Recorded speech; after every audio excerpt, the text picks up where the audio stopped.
Disebutkan oleh Rasulullah dalam satu hadis, man qama ramadhana imanan wa ihtisaba ghufira lahu ma taqaddama min dhanbihi, yang menghidupkan Ramadan dengan ibadah tadi karena Allah maka akan diampuni dosanya oleh Allah Subhanahu wa taala.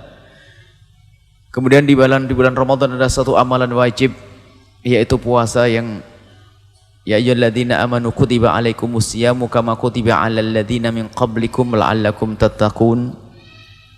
Allah memberitahu kepada kita dan menyeru khusus kita, hai orang-orang yang beriman, telah diwajibkan kepada kalian semua berpuasa seperti Allah telah wajibkan untuk umat terdahulu. Umat terdahulu ada kewajiban berpuasa, akan tapi kekhususan puasa di bulan Ramadan adalah hanya untuk umat Nabi Muhammad SAW. Dan pelipat gandaan pahala pun hanya khusus untuk umat Nabi Muhammad SAW. Dan adanya Lailatul Qadar hanya untuk umat Nabi Muhammad SAW. Umat Nabi Muhammad umurnya pendek. Kalau umat terdahulu Nabi Nuh itu umurnya hampir 1000 tahun. Jadi kalau ada anak meninggal, ada orang umurnya 300 tahun meninggal, itu mereka pada mengatakan masih muda kok mati. 300 tahun. Umur umat Nabi Muhammad antara 6 dan 70. Antara 60 dan 70. Lebih dari itu adalah bonus besar-besaran. Semoga kita mendapatkan bonus yang penuh berkah. Akan tapi biarpun umurnya pendek, tapi Allah memberikan kepada kita yang namanya Lailatul Qadar, dan itu pun bukan sekali seumur hidup kita. Setiap tahun ada Lailatul Qadar, yang malam itu bagi siapapun yang bisa menghidupkan dengan ibadah, maka malam itu lebih bagus daripada malam 1000 bulan.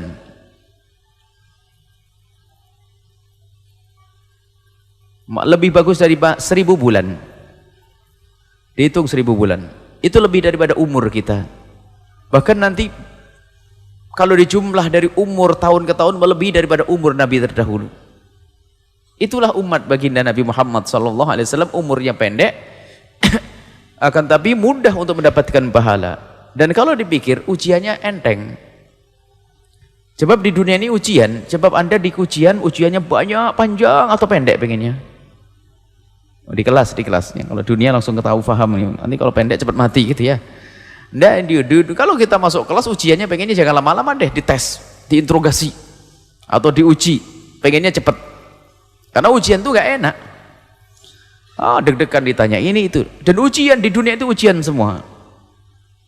Yang katanya enak pun ternyata juga bikin deg-degan juga.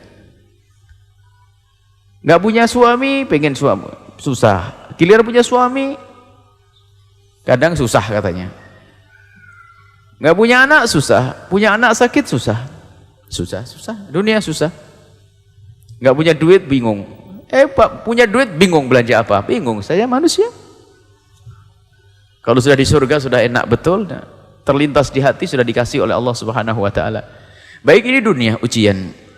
Dan untuk umat Nabi Muhammad ujiannya pendek.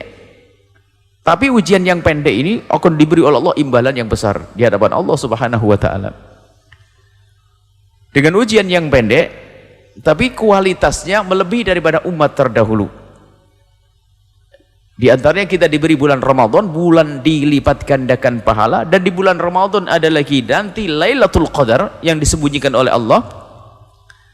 Disembunyikan pun di tempat-tempat yang penuh dengan keberuntungan. Jadi ibaratnya begini, ada 30 kolam ikan. 30 kolam ikan. Ada 30 kolam ikan. Cuman ada salah satu kolam ikan ini, kolam ikan yang kepalanya emas. Nah, anggap saja ini, kalau saya buat contoh dunia dulu. Kepalanya emas.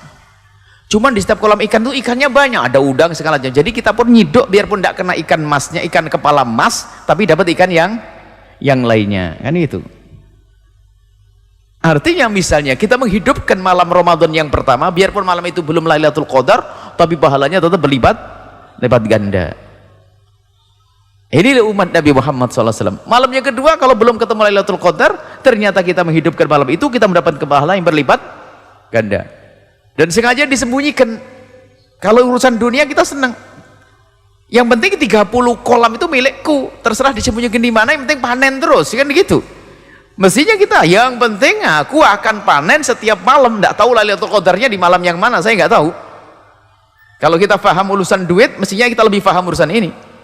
Kalau urusan kolam, ada 30 kolam, saya dapat, sudah panen terus, ada berapa puluh juta, baru ada kepala emasnya, ini lebih gede lagi. Cuman kepala emasnya disembunyikan. Lailatul Qadar disembunyikan oleh Allah di antara 1 bulan itu. Dan alhamdulillah disembunyikan oleh Allah supaya kita tidak terlena dan agar hidup ini tetap enak. Kalau Lailatul Qadar dikasih tahu oleh Allah tanggal 2 Ramadan, tanggal 20 Ramadan, tanggal 21 Ramadan, pasar pun berhenti, nggak ada orang di pasar jualan. Anda bingung, sopir angkot nggak ada, Anda nggak bisa pergi kemana-mana. Karena apa? Semuanya pengen cari Lailatul Qadar. Alhamdulillah disembunyikan oleh Allah biar semuanya berjalan baik. Allah Maha Kasih. Baik. Kemudian Ramadan itu ada namanya puasa. Nah, ini puasa ini wajib. Man shoma Ramadana imanan wahtisaban ghufira lahu ma taqaddama min dhanbi. Berpuasa di bulan Ramadan sebab pengampunan dari Allah Subhanahu wa taala. Dan buah puasa adalah ketakwaan, karena puasa itu adalah kita jujur kepada Allah dan kita juga ikut merasakan bagaimana keadaan sesama kita yang fakir, yang pernah merasakan kelaparan. Jadi dalam berpuasa itu belajar bagaimana kita mendekatkan diri kepada Allah, sekaligus bagaimana belajar kita baik dengan sesama manusia. Dan itulah hakikat takwa, adalah baik kepada Allah dan baik kepada manusia. Yang baik kepada Allah tidak baik dengan manusia, bukan bertakwa. Mungkin seorang ahli sujud, mungkin seorang ahli puasa, sujud, sholat banyak, akan tapi jika ternyata tidak baik dengan manusia, enggak dianggap bertakwa. Atau sebaliknya, dia baik dengan manusia tapi tidak baik kepada Allah, bohong, dia tidak bertakwa karena dia tidak kenal Allah. Maka dengan berpuasa ini kita belajar. Maka janji Allah, kalau engkau berpuasa benar, la'allakum tattaqun, niscaya engkau akan menjadi orang yang bertakwa. Buah dari yang namanya berpuasa. Maka dari itu, agar kita bisa mendapatkan gelar ketakwaan, yang ketakwaan di tempatnya adalah surga. Wasari'u ila maghfirati min rabbikum wa jannatin arduha samawati wal ardu uiddat lil muttaqin. Agar kita mendapatkan pengampunan sekaligus surga yang disiapkan untuk orang yang bertakwa. Yuk kita menjadi orang yang bertakwa dengan berpuasa agar kita mendapatkan gelar bertakwa. Maka ayo kita benahi puasa kita. Maka hari ini, malam ini kita akan belajar bagaimana kita berpuasa yang benar. Berpuasa harus karena Allah Subhanahu wa taala, karena Allah. Dan puasa ini ibadah yang panjang, pagi sampai sore, bukan sholat 4 rakaat selesai, tidak. Ini puasa. Puasa ini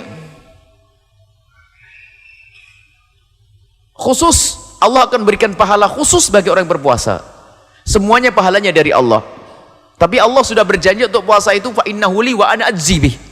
Itu spesial itu. Maka aku akan beri pahala yang spesial juga. Artinya begitu, khusus itu berpuasa.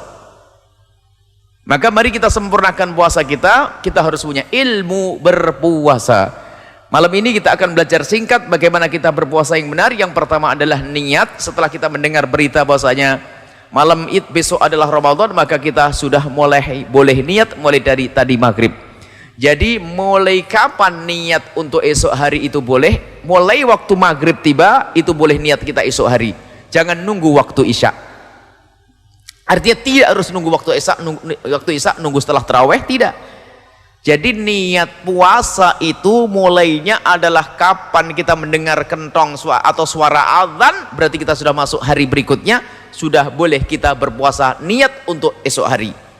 Niat puasa esok hari. Cuman umumnya kita kalau niat kapan? Setelah tarawih. Ya boleh saja.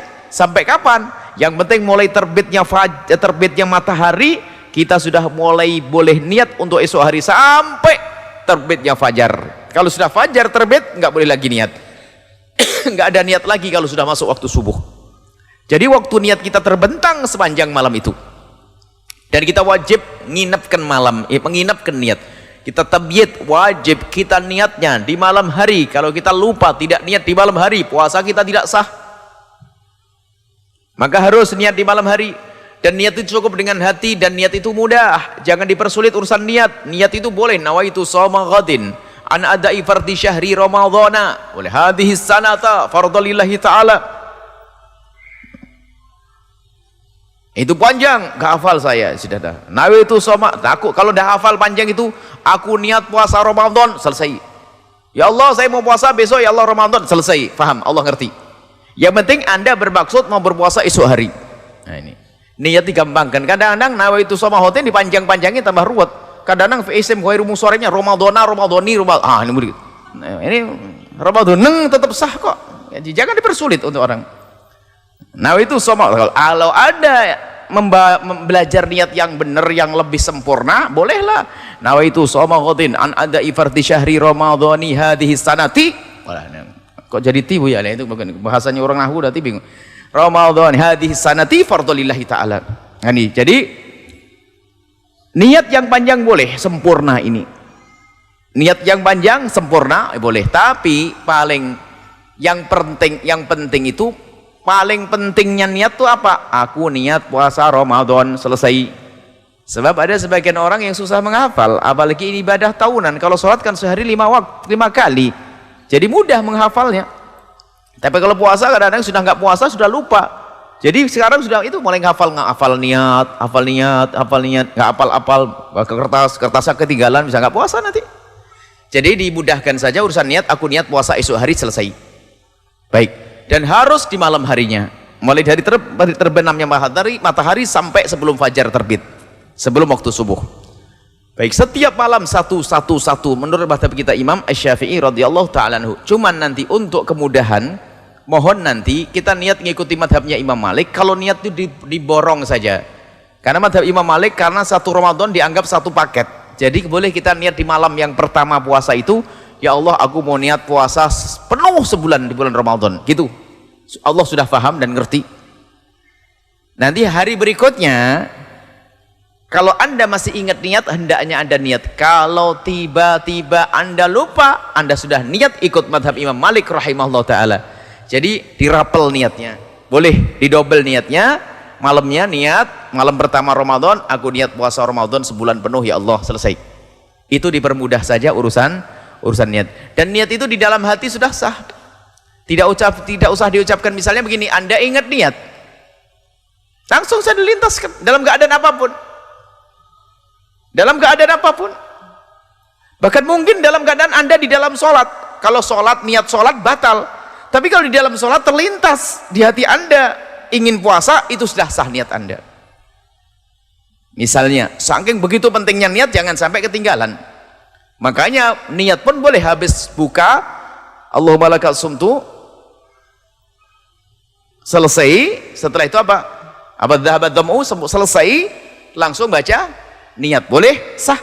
Atau nunggu tarawih sah, atau nunggu sahur sah, selesai. Ini masalah niat saja.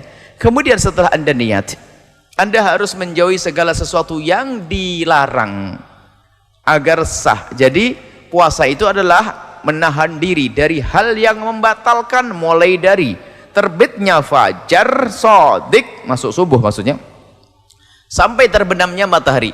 Menghindarkan diri kita dari hal-hal yang membatalkan puasa.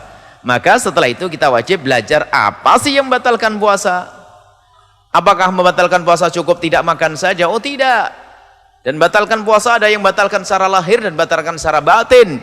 Kita akan bicara tentang yang membatalkan puasa secara lahir sehingga hukum puasa menjadi tidak sah, yaitu ada 9 hal yang membatalkan puasa.